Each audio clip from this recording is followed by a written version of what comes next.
Hey! Welcome to Real English Flow. I'm Jake, and today I want to start with something that might make you a little uncomfortable. Which is ironic given today's topic. I'm Lily, by the way. Hi, everyone. Yes, very ironic. Okay, so Lily, can I ask you something personal? You always do. Is there something in your life right now that you know you should do, but you keep not doing it? And the reason isn't really time or money or circumstance. The real reason is just it's easier not to. Ooh, that's a loaded question for 8 in the morning. It is, but is the answer yes?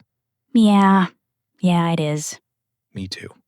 And I think most people listening right now said yes in their heads too. So that's where we're starting today. Comfort.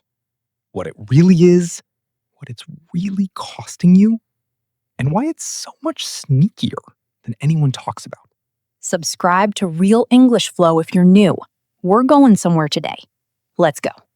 Okay, so here's the thing that nobody says about comfort, and I think it's the most important thing. Say it.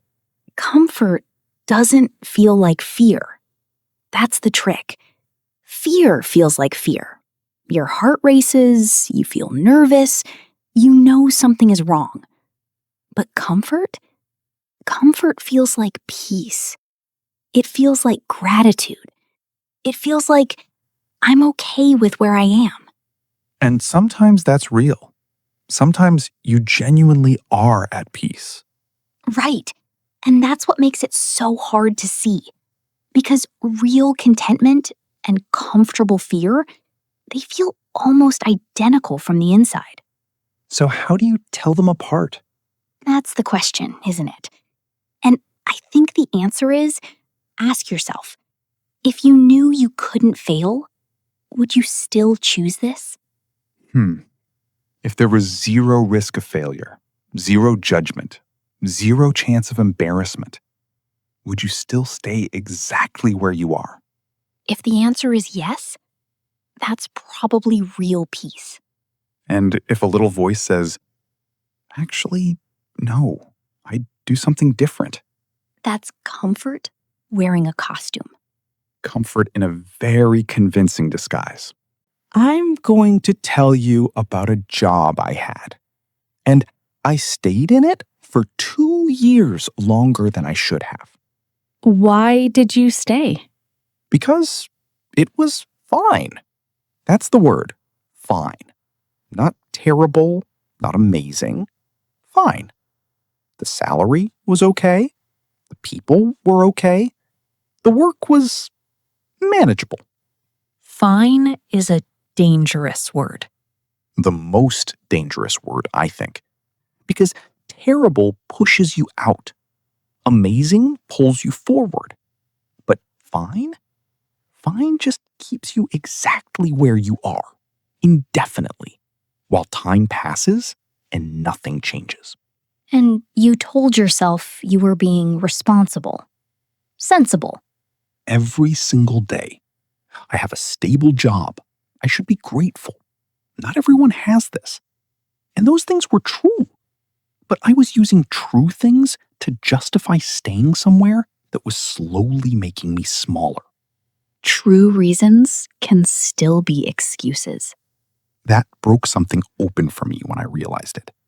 A reason can be completely real and still be an excuse at the same time. So, what happened? Eventually, the fine became unbearable.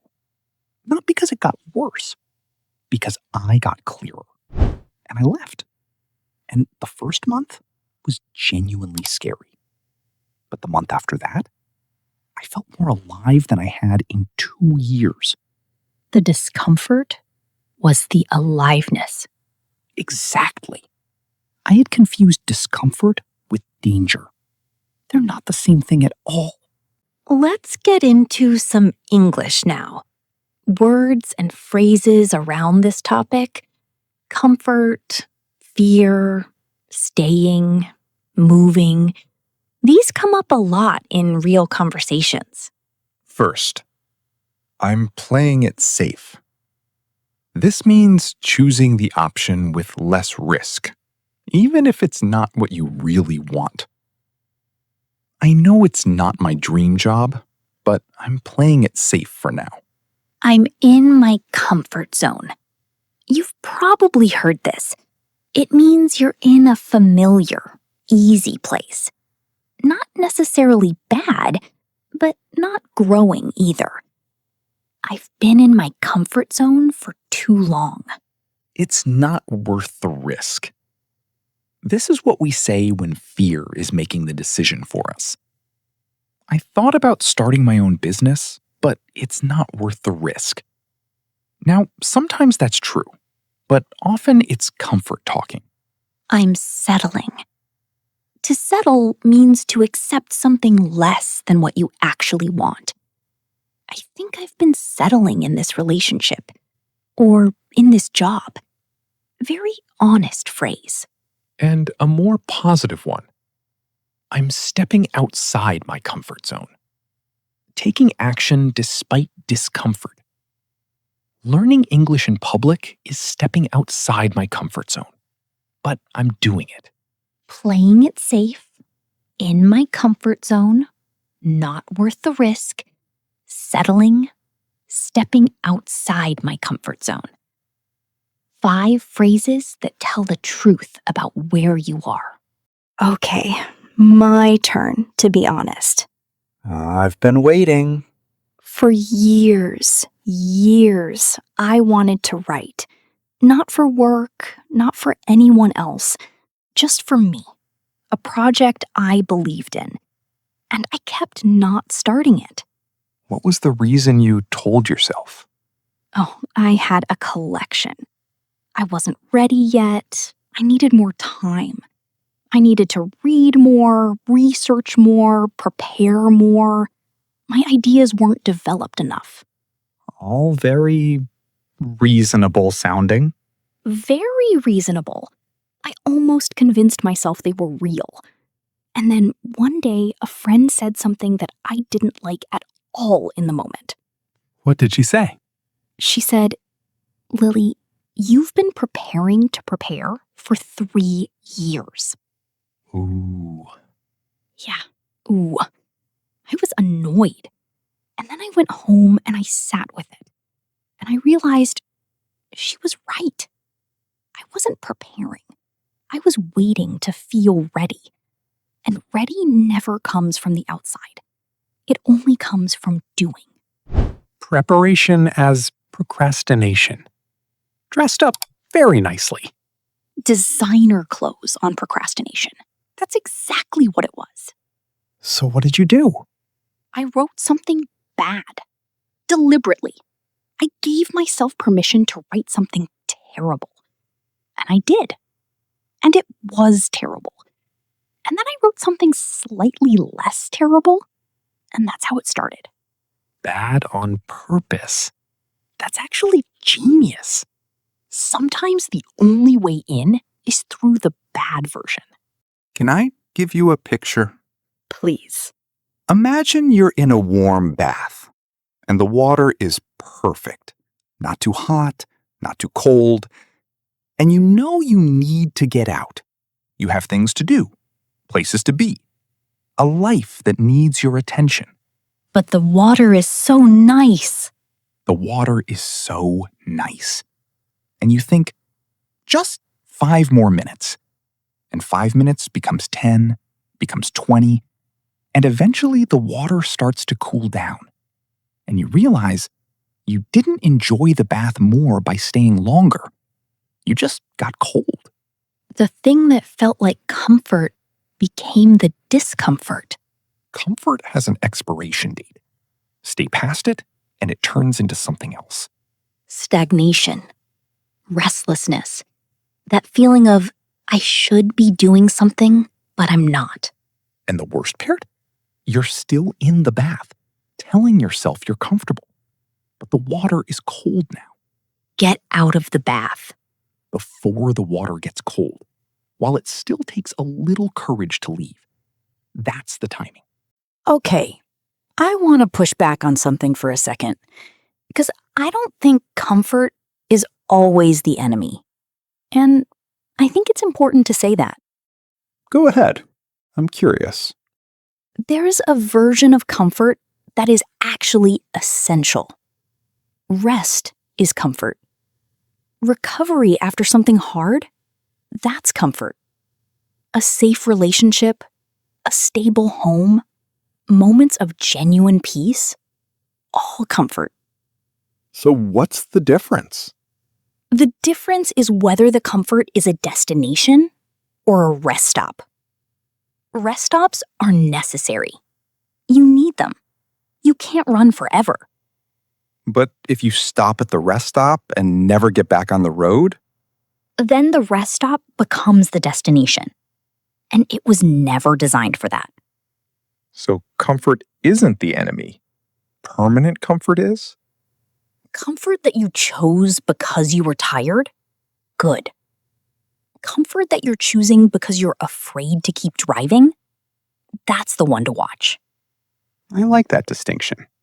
It's more honest than just comfort bad, discomfort good. Life is more complicated than that. And I think people feel that, even if they can't always put words to it. Let's build more language around this. A2 to B1 phrases for talking about growth, risk, and change. I've been playing it too safe. A more personal, self-aware version. Looking back, I think I've been playing it too safe with my career. It scares me, but I want to do it anyway. Honest and brave. This structure, it scares me, but is very natural. Moving to a new city scares me, but I want to do it anyway. I'm tired of waiting for the right moment. We've all felt this. I'm tired of waiting for the right moment. I'm just going to start. What's the worst that could happen?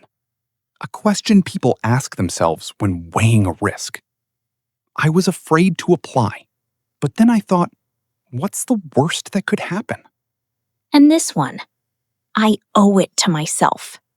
When something is not just a want, but a kind of personal responsibility. I've put this off long enough. I owe it to myself to try. Playing it too safe. It scares me, but I want to do it anyway. Tired of waiting. What's the worst that could happen? I owe it to myself. These phrases all have one thing in common. They're what people say right before they do the thing they were afraid to do. I want to talk about the word dream for a minute, because I think it gets misused. How so? People talk about dreams like they're these huge cinematic things. Become a famous artist, build a company, travel the world. And because those things seem so large and far away, the dream stays theoretical. It lives in the future, in someday. And someday never actually arrives on the calendar. Never. So the dream just floats there, motivating you a little, haunting you a little, never quite real. But I think most dreams, when you look closely, are actually made of much smaller things. Say more. Someone who dreams of being a writer. The dream is really just, I want to make something true with words and have people feel it. That's not huge. That starts with one sentence on a Tuesday afternoon. Someone who dreams of being healthy? The dream is really, I want to feel good in my body. That starts with one walk, one meal, not a transformation, a direction. The dream isn't the destination. The dream is a direction. And you can start walking in that direction today with whatever you have. Comfort keeps you facing the wrong way. That's all it does. It doesn't destroy the dream. It just turns you away from it slowly. so gradually you don't notice. Until one day you realize you haven't looked at it in a while. I want to try something. A little imagination exercise. I'm in. Think about 5 years from now. 2 versions of you. Same person, same starting point. Today. Okay. Version 1 chose comfort. Stayed in the warm bath. Kept preparing to prepare. Kept saying, not yet. Not ready. Maybe next year. And version 2? Version 2 did the scary thing. Not perfectly, probably badly at first. Made mistakes, felt embarrassed sometimes, had hard months, but kept going in the direction of the dream. 5 years later, what does each version look like? Version 1 is comfortable and secretly restless, still waiting for the right moment that never came. Version 2 is somewhere they didn't expect. Maybe not exactly where they imagined, but somewhere real. Somewhere they built.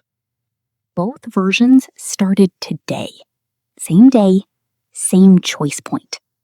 And one of them is you, depending on what you do next. That's not pressure. That's possibility. The version of you that chose differently, they're still available. Today. Okay, we want to give you something practical. Not a challenge yet, just a question to sit with. Look at the main areas of your life.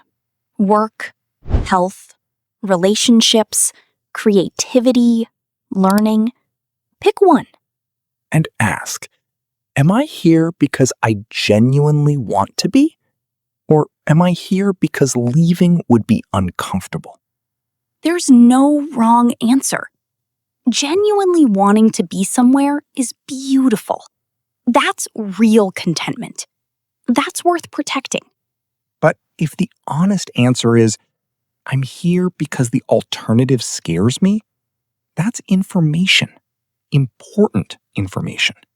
Not a reason to blow everything up immediately, but a reason to start having an honest conversation with yourself. Just notice, without judgment, where is comfort making decisions that maybe you should be making? That question alone, asked honestly, is worth more than any advice we could give you. Where is comfort voting on your behalf without your permission? Find that place. Look at it clearly. That's step 1. Here's something I want to say clearly. Leaving your comfort zone doesn't mean doing something dramatic. It really doesn't. It doesn't mean quitting your job today or moving to another country or making a huge life announcement. That's a movie version of courage. Real courage is much quieter and much more available. Real courage is sending the email you've been drafting for 3 weeks, saying the thing in the meeting you always swallow, signing up for the class before you feel ready. Telling someone how you really feel instead of saying, I'm fine. Starting the first bad paragraph of the thing you've wanted to write. These things don't look like bravery from the outside, but from the inside, they take everything. And they add up. Every small, uncomfortable thing you choose, it changes something. Not the world, you. And when you change, everything around you eventually has to respond to that. Small, uncomfortable things, chosen regularly. That's the whole strategy. Your challenge, and we mean this seriously. This week, find one thing you've been saying no to because it's uncomfortable. Not dangerous, not wrong, just uncomfortable. And say yes. one yes this week to something that makes you feel slightly nervous when you think about it. Apply for the thing. Reply to the message. Go to the event. Start the first paragraph. Have the honest conversation. One uncomfortable yes. And then come to the comments and tell us what it was. You don't have to share details. Just, I said yes to something uncomfortable this week. That's enough. That's everything. Because saying it out loud, even here, even to strangers on the internet, makes it more real, more yours. We'll be reading.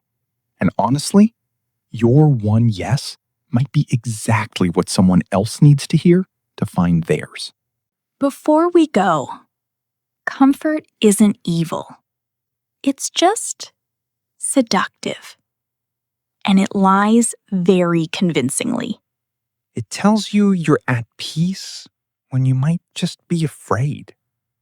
It tells you you're being sensible when you might just be avoiding something. And only you can tell the difference. Nobody can look at your life from the outside and know whether your comfort is real or just a very good costume. But you can feel it. If you get quiet enough, honest enough, you know.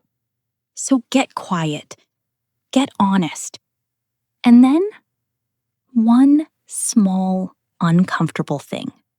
Not a revolution, just a direction. The dream doesn't need you to be fearless. It just needs you to be moving. Leave us a comment. What's the one thing you've been comfortable avoiding? You don't have to say what it is, but tell us. Are you going to say yes to it this week? Share this with someone who's been sitting in a warm bath a little too long. Subscribe to Real English Flow. Real conversations, real English. Every week. Take care of yourselves. And take care of your dreams. They've been waiting patiently. See you next time. Bye, everyone.